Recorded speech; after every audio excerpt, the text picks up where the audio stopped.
Welcome to Smart Tech. My name is Clinton Liberty, and today we are at Innovations Village, where we are being hosted by InfoBip, one of the global omnichannel communications platform.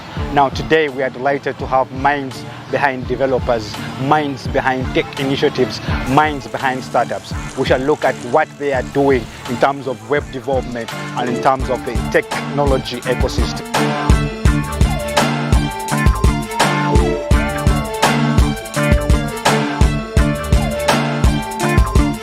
InfoBip is a global leader in omnichannel communication, and it has made it their business to simplify how brands connect with, engage, and delight their customers at a global scale. Now, they have organized a beautiful meetup that definitely aims to present local tech initiatives and to introduce InfoBip developer community tools and solutions. Now, businesses are continuing to increase in productivity because of developers, and now InfoBip Startup says that they have built a tribe that helps startups from all over the globe achieve their goals. Now, we are looking forward to meeting so many guests on this meetup, and we're also looking forward to exchanging experiences with developers, these startups and web development activists all over in the startup and ecosystem of Uganda.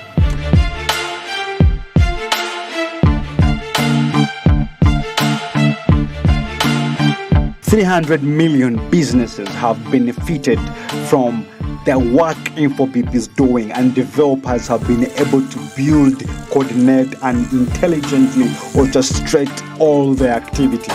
Today, one of the developers we have with us today is Wesley Kamberly, the machine learning engineer with a 3 years experience that has built a model that has kept so many organizations up to their peak. Today we have Wesley Kamberly with us, as we are going to give you more insights in what developers do and what their inspiration story is. Without wasting any more time, let me welcome Wesley. Wesley, you're welcome. Thank you. Thank you for joining me today. Yeah, I'm very pleased to be here. Wow. Wesley, first of all, I appreciate the time you have given us. But then I would like to take this opportunity to have this burning question asked.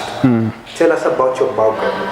What does a machine learning engineer do? And because people are watching us want to know, a machine learning engineer, how can I be one? Okay.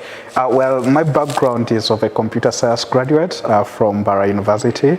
And because of that, that's how I get into artificial intelligence.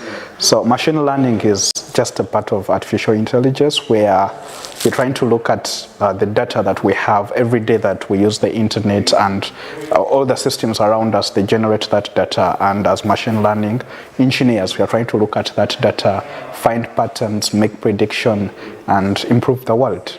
Yes. Well, that's good. By the way, first of all, we are here at Innovation Village, where we are being hosted by InfoBip. Yes. Did you know anything about InfoBip before you came? Honestly, I didn't, until a friend, a colleague in Nairobi reached out to me and said, you know what, Wesley, you're going to speak at InfoBip Connect. And I was like, okay, so let me try it out. I checked it out, and it's a very wonderful platform that every developer and person in Uganda should really use. And I'm glad that I was invited today to speak at this event, to speak to other developers.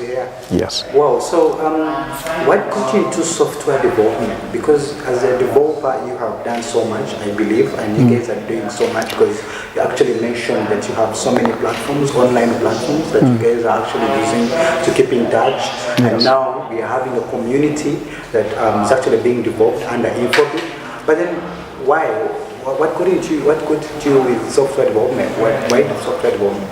Okay, so when you do computer science, what defines us is that we are problem solvers. We solve problems. And we live in a community that has a lot of problems in hunger, in healthcare, in security, in education, in transport, everywhere. There are a lot of problems, and we believe that some of these problems can be addressed using technology. So that's how we get into software development. As a machine learning engineer, I know that I can build a model, for instance, in the manufacturing industry, to be able to predict that machines are going to break down. In the hospitals, we've built prototypes that you can use to detect or predict that a patient has pneumonia or they have rotavirus that is happening in the community. When COVID came in, partly we had the doctors on the forefront, but we also had technology on the side also trying to solve this problem. So getting into software development is really about solving the problems because they affect me as a community member, but also at the same time as a developer. So I need to keep developing software. I need to keep building models to solve those problems. Talk about solving problems, and to me, I think the world of technology has solved so many problems. Yes. Now we have the ChatGPT that is solving the research problems. Yes. So we have a lot of problems the technology world is solving. But then we want people who are actually watching us to understand, Mr. Wesley, what are you doing to solve problems? In other words, what is your space as a developer doing, especially in Bara? What are you doing to solve problems? Like, give us those deeper insights of especially what you're actually into to solve certain problems. Like you talked about, having prototypes that are actually, saving lives in hospitals now. But then, what are those key things that you're doing to actually, have problems solved in terms of the digital space? Well, I'm doing two things in Barara largely. As an individual, like I've said, I'm a machine learning engineer, so I use machine learning as a tool to build these technologies, to build these models that are solving the problem. But also on the other side, I'm building tech communities. And these are not just communities for developers, they're communities for everyone who is interested in tech and seeing how tech can take us. So in these communities, we invite a lot of people in the medical field, people in the legal field, people in politics. We've had political leaders come to our events. So we're trying to tell them that, hey, when you look at traffic in Mbarara, as maybe disorganized as it is, we could actually come up with solutions in tech that can solve this problem. We are looking at hospitals. You've seen the Uganda exhibition, the health exhibition on Twitter.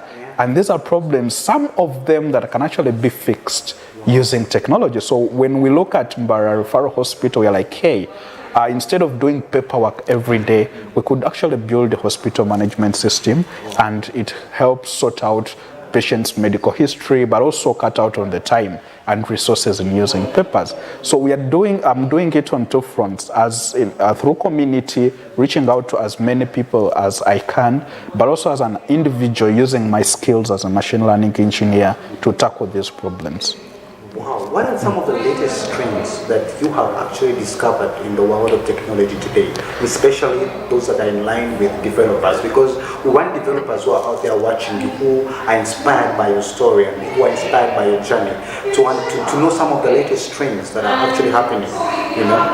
What are some of them? Yes, we have quite a number of trends that are happening right now, machine learning being one of them.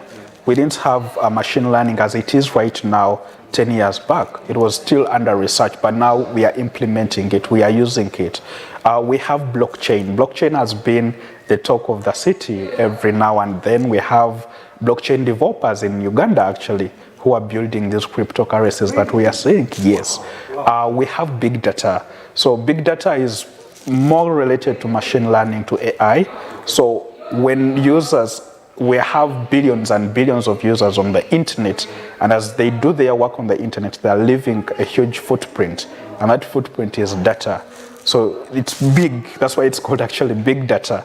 We are getting data from satellites, data from servers, data from every software that we have, and using it to get insights on how to solve problems. We have fintech, financial technology. We have fintech applications, cheaper cash, with the Ugandan on board, Eversend with the Ugandan on board. We have Wave that came in from Senegal. We have agri-tech. Yes, in agri-tech, we are trying to see, as people try to commercialize agriculture, commercialization comes with technology, the machinery, the tractors. it also, so we are having that as a trend where we're trying to improve agriculture with technology. We have a prototype called Soiler, where we are trying to use machine learning to profile soil. So you're able to tell using your phone that this is loam soil, this is clay soil. We have education, edutech. We're getting into the education sector and saying, hey, things are not going to always be black and white. I mean, it's no longer the blackboard. We all saw that in COVID. We need to get out there and provide these solutions like Zoom, like Google Meet, like expert systems where students can go and learn more. So there are a lot of trends, edutech, fintech, name it. There are a lot of trends. Guys, if you're watching us, there is a lot you can learn from these developers. They're doing so much. Those guys who didn't know the difference between loam soil and clay soil. Yes. Now there is something that can actually help them differentiate the two. That is beautiful. Yes. It's beautiful. But me, I was actually even going to ask you this question while we were doing the presentation. But I thought I could ask it now. Yes. What are some of the challenges that developers are facing today in the market? Well, I'll start with my sector, which is machine learning. We have a very huge problem in Uganda, and that is data. We don't have data. When you go to any hospital, the data they will give you is in books, and most times those books are also missing. When you go to government institutions that are supposed to have systems, and yes, they do have systems, but the systems don't give out data. You go to banks, getting data is huge. Do you want the first-hand data? Is that what you're looking for? Yes, we are looking at data. It could be personal information, or sometimes it may not be personal information. But as long as it is data that we can use to get insights in building these models. But also, when you go out of machine learning and go to software development in general for developers, we have a challenge where we don't have so many use cases. And in use cases is, we've seen safe border work. Now everyone believes in safe border. Everyone is now confident to go in Kampala and say, I'm ordering for a safe border. But before that, people were skeptic. People are like, really? Is it working? How does it work? We have fintech systems that have come, platforms. And people are like, really? Isn't cheaper cash going to run away with my money? Yes, we have systems in the judiciary right now. But before that, people were skeptic. They're like, no, how can you handle our cases? How can you put them in a system? I want to read on paper. So we don't have a lot of use cases for people to believe that tech is now the front way. So even our leaders today do not support us because they have not seen it work. Someone will ask you, where has it worked? Show me an example. And the only use cases we have are in Europe, are in the USA. Someone will tell you, but this is Uganda. We can't have this. You're trying to approach a bank and say, hey, we can actually integrate this way and this way, and we give access, or give people access to money. We have a very huge gap with access to money for people. But this is the way we can bridge that gap. And people will be like, nah, we are not giving you access. You're not going to tamper into our money. The education system, people still prefer blackboards. You go to even a university that is supposed to embrace technology, and they will tell you, no, we are fine with what we are doing today. So the use cases, the availability of data, but also we are still agricultural based. So we don't have a lot of technology firms or startups sprouting up that can take on this tech and expand. So those are some of the challenges. And the last challenge that I will talk about is when you look at our education system, most of the things that we are studying are really getting outdated. They are helpful, but they don't match the current trends. There is no student coming out of Makerere or MUST who is going to be a blockchain developer, who is going to be a machine learning engineer. We have to teach these things ourselves. I have to go on the internet and go to those YouTube channels of Indians and learn. But when I learn, I'll come back to a society that is not ready to embrace what I've learned. Oh, wow. Yes. I want to learn so much. I think the time is my biggest constraint. However, yes. I'll shoot my last question. Yes. Since I have the opportunity to be with you on such a good platform. Yes. What do you see in the future? what are your eyes seeing for the future? What is your vision for the future in terms of software development? Well, I say very bright future, but that bright future where we have our population embracing technology, where we have developers thriving and building amazing things, we need the government on our side. We need them to support us. We need the policies in place. They put frameworks, but some of these frameworks are limiting, or they don't go hand in hand with the current trends. So we need the government on our side to support us, put in these innovation hubs, as many as they can, bring in developers, fund them, and we will have an amazing future that I really look forward to. Thank you. Thank you so much, Wesley, for being here with us. Yes. Thank you so much for coming. Yes. Thank you so much for your time, especially. Yes. We have learned so much.